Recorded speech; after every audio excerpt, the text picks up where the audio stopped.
excited to be here again today with Teresa. We had an incredible conversation on LinkedIn Live yesterday on Teresa's channel. So definitely connect with her on LinkedIn. And I'm so excited to welcome my audience and to just have you all here to talk about how smart, savvy executive women boundary up. Teresa is an executive coach, and we just like sat down conversational living room style yesterday and talked about so many amazing topics, but a couple of them being, really what has been our experience with boundaries and the challenges that we've faced personally. I had put a poll in LinkedIn yesterday asking the women what some of their challenges were specifically about boundaries. And we got so much feedback from that we answered some questions. And today we're even going to address even more of the topics that came up through that LinkedIn poll and really just kind of dive into part 2 of how smart, savvy executive women boundary up. Thank you, Teresa. It's so good to have you back. Oh, it's so fun. I had such a great time in our live yesterday, and the fact that you put the poll out and I saw like quite a few responses come through. So we both know that this is a topic women want to hear a lot about. And I know that it always helps me to refresh myself on what it means to set good boundaries at work. Yeah, absolutely. So tell people a little bit more about yourself, and I guess I'll do the same for those of you who haven't met me. Yeah. So I as Stacy mentioned, I'm an executive coach. I'm also a former chief HR officer. So I've lived in the executive ranks, and so I know what it feels like sometimes to feel as though you want to be able to create a boundary, but find it difficult. I know for myself, it definitely was difficult, especially with my boss. Less so with colleagues, but a lot more difficult with my boss, which I know we receive a lot of questions about that. But yeah, I am the founder of The Crucible, which is a group coaching program for women. And what I specifically do is I help women reclaim their time, reclaim their energy, and eradicate burnout at the executive ranks, which all too often is much more prevalent these days, for sure. Yeah. And like I was telling Teresa over and over and over again, one of the reasons that women so often don't raise their hand for promotion is because we're trying to eradicate burnout before we even raise our hand, because we're smart, right? We are smart, savvy women, and we see the women who are burning out, the men who are burning out, everybody who's burning out, right? In the executive ranks, or even in the middle management ranks. Like we're all just living in a culture where that is so pervasive. Yeah. And so through, boundaries is one piece of that. But for me, it has been so much more accessible than I thought it would be. And I want to share some of that journey today. And we're going to be talking about, like I said, some of the topics that came up, Teresa already mentioned, right? How do we set boundaries with our boss in particular? And not only that, but in the poll, the idea of getting shut down. So it's like, oh, we work up the courage, we set the boundary, and then we get shut down. Another thing that came to mind is yesterday we dipped our toe in the idea of emotional resiliency and what that looks like, self-care, taking care of ourselves so that we can set boundaries. So I thought those would be kind of 2 fun things. And I even skipped over my introduction. So I'll do that briefly and then we'll just get going. So my name is Stacy Mayer. If you're on my channel, please follow me if you aren't already. I love to talk about all things getting promoted, getting more women into the executive suite. I wrote the book, Promotions Made Easy. It is a step-by-step guide for real to the executive suite. I'm also the podcast host of Women Changing Leadership and the founder of Executive Ahead of Time, where I give you these tools in real time so that you can have these conversations with your boss every single week. I mean, one of the things actually that, is that yesterday we started the conversation laughing. I know. And how many people, like, if you're watching this, write in the comments, when you think about boundaries, feel really heavy. It's not a laughing matter, right? It feels hard.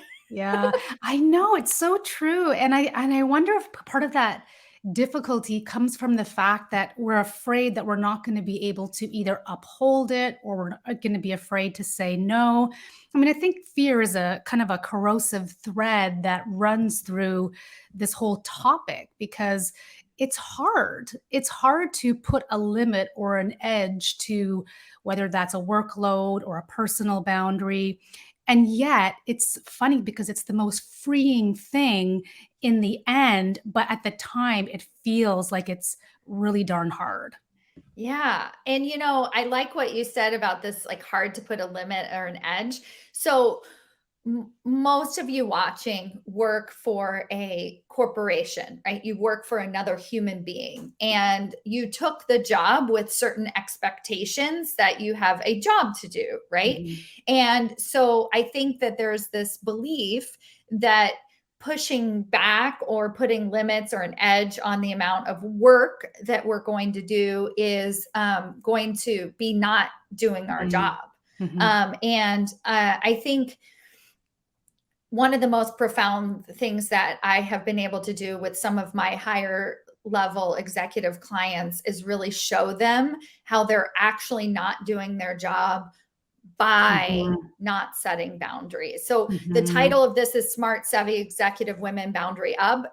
There's an assumption there, which is that smart savvy Yeah. women boundary up, not we want you to. This is Yeah. not a call to action. Mhm. When I meet women who are very effective at work life balance, at really making tough decisions. I mean, we've had women in my program who've laid off, half their team this year and had to have really hard conversations. The only way that they were able to do that is because they had boundaries in place. So, Yeah. it's like it's just it's part of your job description, and we have to flip that Yeah. by putting the brakes. Is that us not doing the job? That's actually not true. Yeah, and you know what, I love about what you said too, Stacy, is I actually think it becomes almost a rather magnetic quality when an executive has the confidence in the ability to set limits, because in my definition, of a corporate executive, which many who are watching this are, we get paid to solve problems. We get paid to come up with solutions and to create strategy. And in order to do that, we need to create the space and the room to come up with it. So when I hear a leader is is really clear about what she needs or what he needs to create that space to solve a problem, I don't know about you, but when I was a leader of people, I'm like, yes, absolutely. Do what it is that you need to do. And I'm actually more impressed that they have the clarity of thinking and the confidence to be able to articulate what they need in order to get it done. I Yeah. would much rather have that than have someone be a yes person, but then I have to follow up consistently to know when something is being accomplished. And look, if you're at the executive ranks, you don't want someone following up with you on a 24/7 basis to check up on when the work is going to get done or when the strategy paper is going to come in. It's actually a very, I think, attractive quality in an executive when we can stand in our own and say, this is what I need. Yeah, and I chapter 1 of my book is called "A Promotion is Not a Reward for Your Hard Work." Mm, And so that it's implied that we can't just work hard and then all of a sudden receive this reward at the end of the year, yeah. especially at the higher level executive levels. But on the reverse side, it's actually what I see is that women won't get promoted if Hmm. they have that mentality. And why Hmm. is that? Because if you're not proactively in control of your time and your Yeah. space and your energy, then Yeah. they're afraid to promote you because they know that you're going to die up there, Yeah. right? Like they don't, a lot of leaders, they don't want people to one burn out, but let me tell you, they're not thinking about your stress levels and your health. Hmm. They're thinking about you quitting, right? They're Hmm. thinking about you not being able to hack it at that executive level. Yeah. And and what they're looking at is they're looking for a woman that has those boundaries, that is able to proactively speak up when she sees a problem, Mm. when she sees a solution to that problem, Mhm. when she says, okay, well, if I don't have the resources, we talked about this yesterday Yeah. a little bit, then this is what I'm not going to be able to Yeah. do. and Yeah. own that, right? Yeah. Like have that conversation with your leadership. It's huge. Yeah, and I think one of the things I often say to my clients too, and I'm quite certain you probably have shared the same, is that our bosses expect us to be clear with them. And I know there's the toxic boss and there's, crappy Yeah, bosses. we'll talk about that in a We'll get to minute. that in a Yeah. second, right? But most of the time, most leaders want you to show up as your best self and perform and to ask for what you need. So assuming that is true, which I like to believe that most of us do, then it becomes about how do we best articulate how we get something done. And you're right, like I know, because I was in HR, and so I was responsible at the time when I was as an executive to hire other executives. And when it came time to promote someone, we definitely looked for individuals that had the agility and the ability to actually set boundaries and ask for resources and delegate effectively, because that's when we knew we could trust them to Mhm. go out and solve the problem and also take care of their own needs. And if their needs weren't getting met, they would be able to ask for it. So I think, the other thing we sometimes forget is that on the other side, for those of you who are looking to get promoted, and if you are, then you definitely need to talk to Stacy. But those who are looking to get promoted or want to proceed to that next level, one of the things they're looking for is your ability to set boundaries and your ability to clearly ask for what you need and be resourceful in how you do that. So boundaries are actually a really strategic move when it comes to succession and development. Yeah. I want to share something from a personal story. So, I have a coach. I have had many coaches and I love coaching. And I was talking to my coach about boundaries. And she was having this conversation with me and sort of like this, it's sort of like when people come into your sphere and you're just like flick, flick, flick. And I was like, and I had this like deer in headlights, and I was like, excuse me, but no. Like I was like, I'm so terrified of what you're saying right now. And I Mm, was like, it's like she described it as this impenetrable wall, right? That you just mm, feel around your body, and that it's like people just sort of bounce off, and you don't take it home with you emotionally, and like and yeah. and I see people like that, and I envy that, and I'm like, wow, that Mhm. person, and you're like, man, they're just so calm in a storm, and they just get it, and nothing seems to rattle them, and that type of boundary. And I was a little bit like, I don't know what you want me to do, because that's not my personality. Like Mhm. I care so much about people and Yeah. wanting to have those people, that this idea of like having this impenetrable shield Mm. is not useful. But the good thing is that I have learned over the years that if somebody's telling you something, it's because there is a truth to that. And that Mhm. is what I'm thinking boundaries are, right? Like, so I'm Mhm. like, oh, it's this impenetrable shield. And that's what I want. Like, that's what I crave. But I don't Yeah. identify as that type of person, that flicker, Yeah. because I'm like an includer, right? I'm a Yeah. connector. I want people around. And here was the shift for me. And took me a couple of weeks of self reflection and really just like, wait, what is boundaries? What does it mean? What is my definition? So I encourage everybody listening to create their own definition Yeah. of boundaries and what that feels like. But here is what it is.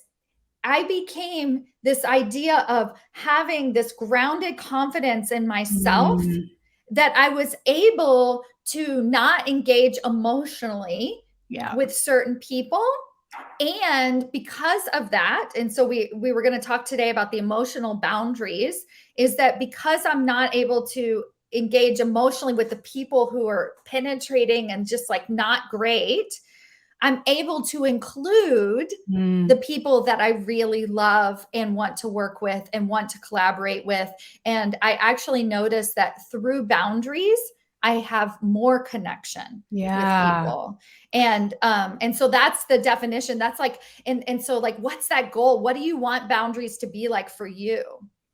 You know what comes to my mind as you speak, Stacey, is that the boundary almost becomes protective, right? It's protective of your energy so that it actually frees up space so that you can give more of that energy to those people that you love to serve. And I never thought about it that way, but I like the way you put it, because that's what almost what we're getting at when we're talking about the freeing nature of it.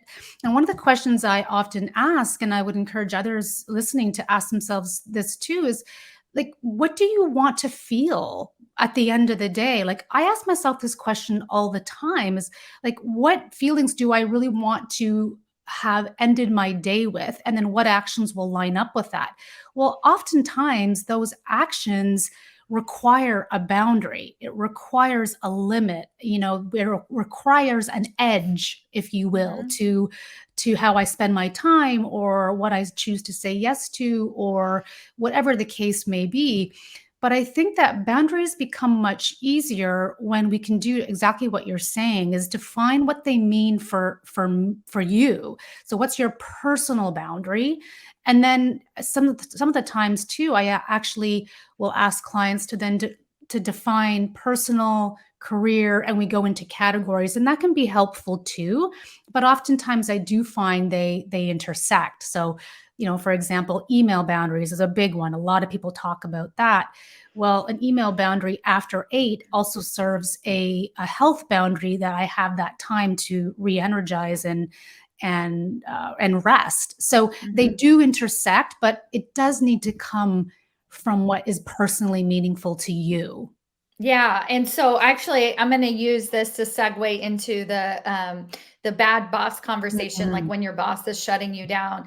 So I have an example of an emotional boundary that so I teach a lot about managing our emotions, kind of like Mm. how we manage our team, that we're putting thought and effort into that, into Yeah. how our emotions are playing out at work. And a woman that I worked with, a vice president, she had a very toxic non boss, actually. He wasn't her direct boss. Her direct boss was very kind. But this guy that she was forced to work with, who was a higher rank than her, would, it was the most abusive behavior, in the Mm. sense that he would tell her like she was stupid, all behind closed doors, Yeah. like always one on one on Zoom, and really just that she was going to fail and she didn't know what she was doing, and like very direct language. But Mm. let's say it's even more microaggressive than that, where you just feel really uncomfortable in this person's space, and Yeah. and they just don't make you feel valued, and they don't feel good. And the very first thing that I tell every single person when they have a toxic relationship at work, even the most minor toxic relationship, is space. That you Mm. have to give yourself space. Stop Yeah. trying to fix that person. Stop trying to convince that person. And so, in this particular case, what I did is I actually said, do you need to meet with him in the next couple of weeks, like one to one? Mm. Because that was a boundary that she needed to set, was Yeah. for her emotions, right? Yeah. He didn't know like what she was Yeah. doing, but what she was doing was setting a boundary and saying no to this toxic behavior and infiltrating her life. So she Mm. actually decided to invite her another woman at the organization to these meetings. And she was like, she had to say something like, oh, I think it'd be really great to include this person in the conversation. And so then what ended up happening is that the meetings started backing off. Like he stopped scheduling them with her, Mm. and because he just, I don't know, like he was just feeding this like fuel of toxic behavior, and he liked beating her up or something. I don't know. But when Mm. she said no to that, and she said, Yeah. I'm not letting you do this Yeah. anymore, then he stopped doing it. But I want you to know that in my example is she did not say any words to him. Mm. What she said was kindness, actually. Mhm. Oh, you know what would be great? Why don't we bring this other woman into the conversation? Yeah. So she wasn't fighting it aggressively, Yeah. but she was protecting her emotional Yeah. space. Yeah. And so then, therefore, he just slowly backed down. He didn't really know what was happening. He was just like, Mm. oh, this isn't the same meetings it was before. And he just slowly started backing down. Right. Yeah. And to the point where, happy ending, her boss was like, you're the only person that gets along with such and such, because everybody knew that he was toxic, but they were like, why does he never complain about you or talk about Mm. you? And she's just like, Mm. because she stopped engaging in Yeah. him. She stopped like fueling the fire. And that Yeah. was her boundary. So there's like ways that we can protect our emotions. Yeah, and I like that example too because she did it sounds like she did it in such a way where it wasn't this overly formal prescriptive talk, right? And Right, right? Like, right. I know there's times for that, don't get me wrong, there's always a time when intervention is needed, but most of the time, a lot of this boundary setting and protecting of emotional energy can actually take place without there being such formality around it. It could Mm-hmm. just be an alternative way of saying things. It could be body language. It could be a time boundary. Like one of the things, I had a client, similar story where she had a particular individual, a boss who she still describes, it's still current, as a rather toxic boss who constantly took credit for her work and really just always went to her and wanted all these last minute meetings. And through our work together, she was like, well, should I have a talk with him? And one of the things we were able to work out was a time boundary where she took the lead in setting up less frequent, like what we call stand-up meetings versus like these 30-minute, 60-minute meetings where being with this person really just didn't do anything for her level of energy and made her feel worse about herself. But she took the lead to say, hey, I was thinking, again, super casual, that what we can do instead of having these 60-minute meetings once a week, we could do like a 10-minute stand-up meeting where I'll just go through da da da da da. And she did that, and it freed up her time. She Yeah. had less time with this individual. And lo and behold, what's happened is that he doesn't go to her as much anymore because he's not waiting for this big 60-minute meeting once a week where he just dumps on her and then tells her everything she needs to be doing wrong. And then she's drained and then she keeps saying yes to things. She just tweaked one little thing and she created a time boundary without even knowing she was creating a So boundary. So good. simple, Yeah. right? This is why coaching is so important because, I think that in a lot of situations, we forget that we were the one who scheduled the 60-minute meeting once a week. Yes. And when a coach asks us, like, is he requiring this or you?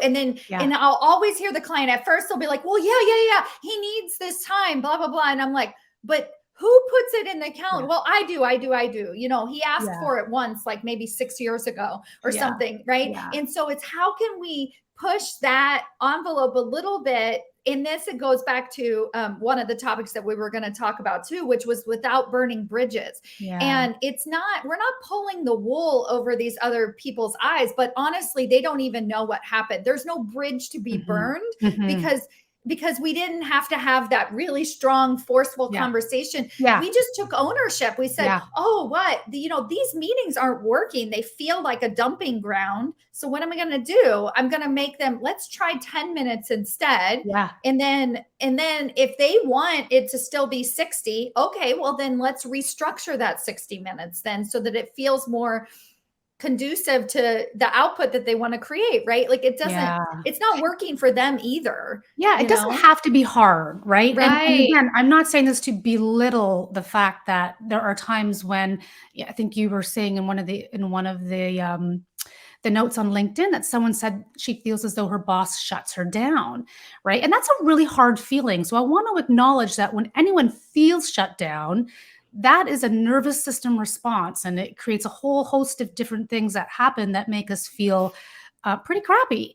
But at the same time, when we take the stance that there are simple ways in which we can reclaim our agency, our ability to, create different choices or to lead the conversation in a different way, it just opens up more possibility for us to start taking back that agency that we so desperately want.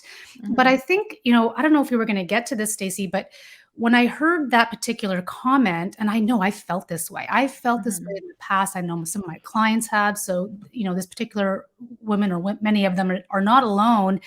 Is that one of the first things I remember someone saying to me, a really good coach, as you and I both have had great coaches, is like, they're not mind readers. So in this one case of my clients, it was an assumption that her boss should know that she was not available after, certain times, that it's common sense. And one of the things we started working together on is understanding that people have different needs, right? They have different capacities, different ways of working. So it wasn't personal. And so once we depersonalized the situation with this particular client, and again, there are toxic bosses, so we're not saying this is true for everyone, but again, in most cases, all she had to do, rather than complain and talk about how bad this particular boss was upending her boundaries, she simply didn't respond. She stopped responding to any texts that he sent her after 8 o'clock. And at one point, she even sent a reply, really short and simple: "I'm spending time with my family. I look forward to getting back to you in the morning." Kind, clear, respectful. He never did it again. So again, it's just to show people that sometimes, we can be clear, we can be kind, and we do need to be more explicit and about what it is that we need.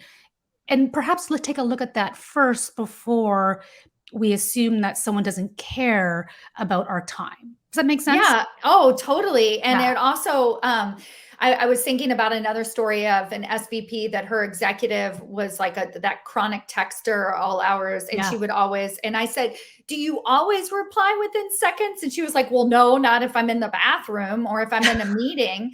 And I was like, "Well, why don't we just Yeah. pretend that you're in a meeting?" Like emotionally for Yeah. her, don't say I'm in a meeting, but like just don't respond immediately. And Yeah. what actually ended up happening is her boss said to her, "Oh, I noticed that you haven't been responding to my text immediately." And he's like, "That's great, because I don't really need a response. I'm just brain dumping."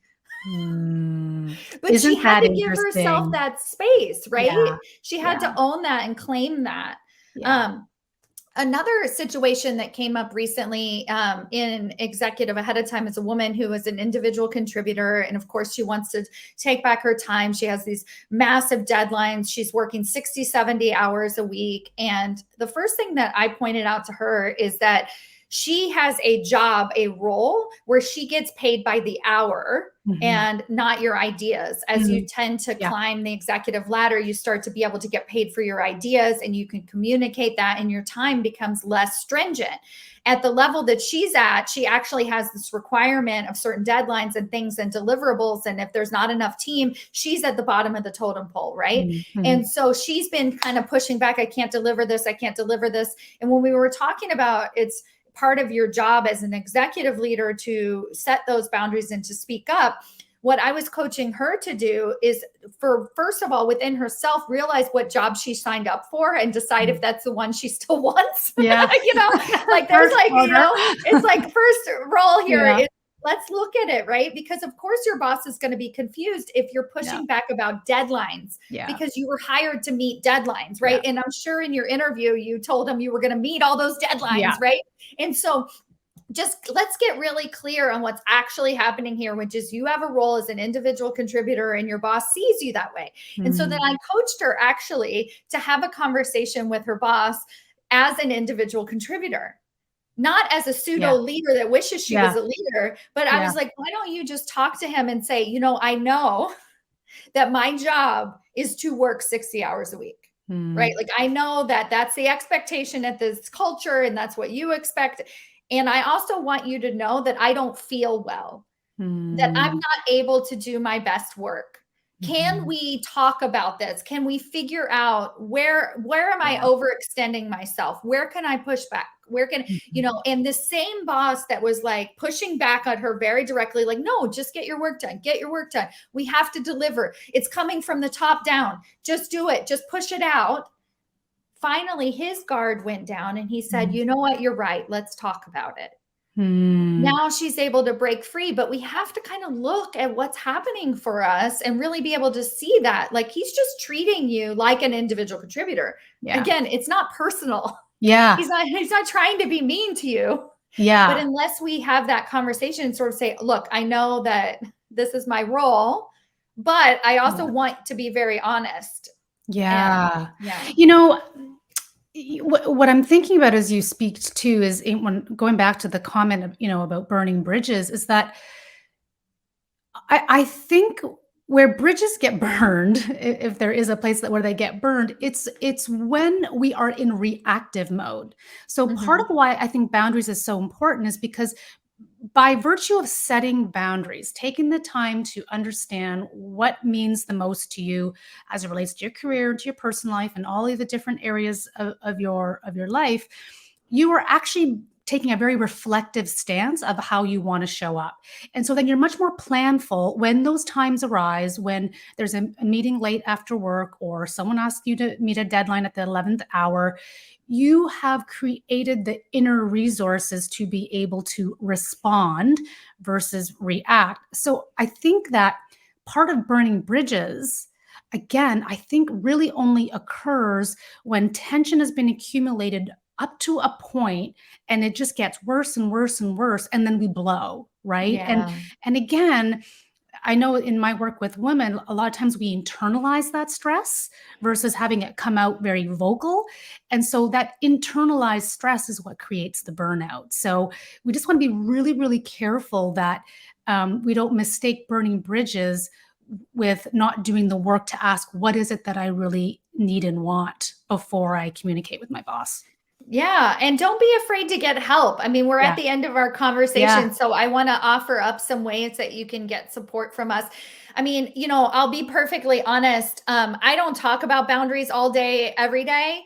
And when Teresa approached me and she was like, we could have a really great in-depth conversation about boundaries, I was like, heck yeah. And Yeah. then I realized, oh, I'm actually talking about it all day, every day, right? This is the work of executive It's true. leadership, of It's true. work-life balance, Yeah. of getting promoted on our terms. Like everything that we're doing, avoiding burnout, it's all about Yeah. setting boundaries. Yeah. It So really it's is. possible. It's the foundation of everything that we do. So I thought Yeah. that was just brilliant. So I'm Yeah. loving that Yeah. we did this. Yeah, me Thank you so too. much.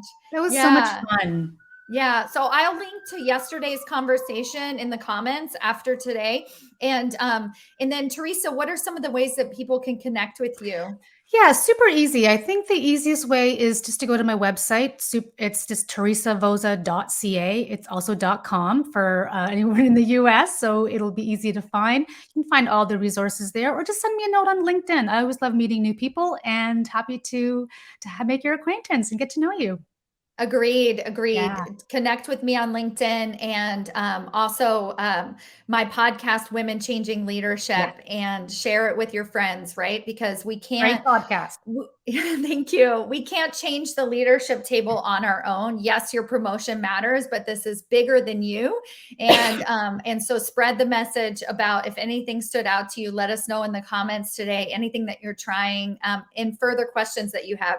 Teresa and I will go back through. We look at all our own comments. We reply to them. We want you to have the support that you need. So thank you. Thank Awesome. you, Teresa. Thank you to our audience, corporate badasses, smart, savvy women who are boundarying up and taking